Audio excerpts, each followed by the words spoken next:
very long video, I'm going to show you how to do substitution.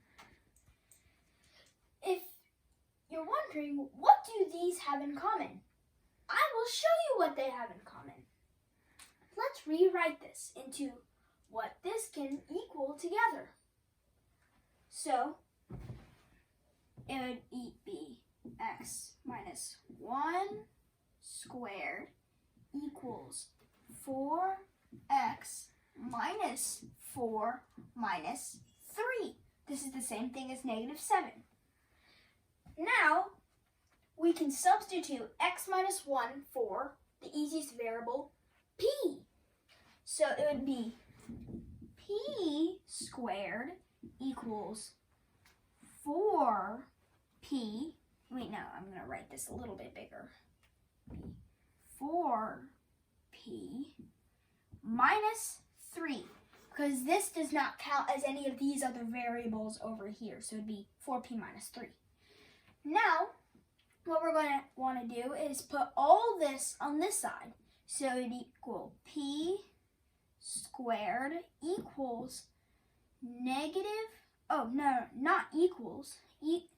minus 4p plus 3 equals 0. How did you go from 4x minus 4 to 4p? 4x minus 4 to 4p? What does the p equal? The p equals x minus 1.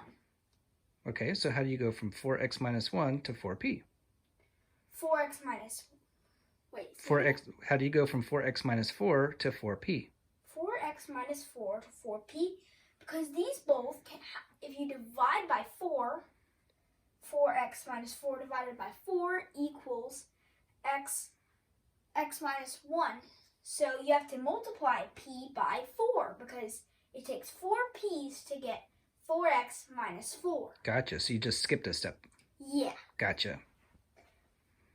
Now what you do is you factor this. What two numbers that add to equal negative 4 multiply together to get 3? This is a hard question. So, to help us figure this out, let's factor 3. Negative 3, negative 1 equal 3. 1 and 3. Those all multiplied equal 3. Negative 3 and 1, negative 1 and 1 and 3. And two negatives added equals a negative. So it's negative 3 and negative 1. So in parentheses, p minus 3, p minus 1 equals 0. So p could equal 3, because 3 minus 3 equals 0, times 2 equals 0 equals 0, or 1, because they're the same exact thing. So p equals 3, or p equals 1. Now we have to come all the way back up here and do it again. So now we have to undo what we did earlier. We're going to have to substitute this back in. So x minus 1 equals 3, or, don't forget we have 2, x minus 1 equals 1. So now we really need to ask ourselves, what minus 1 equals 3? That's a simple question, 4. So x equals 4, or x 2 minus 1 equals 1. So x minus 1 equals 1.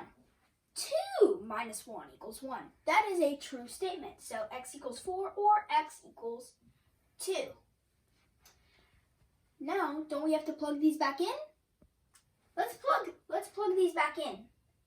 4 minus 1 equals 3 squared is 9. That's that side of the equation. 4 times 4 equals 16, minus 7 equals 8. No, 8 equals 9. Silly me. So that statement is true. Now, let's try 2. 2 minus 1 is 1. Squared is 1. 4 times 2 equals 8. Minus 7 is 1. So both of these are true.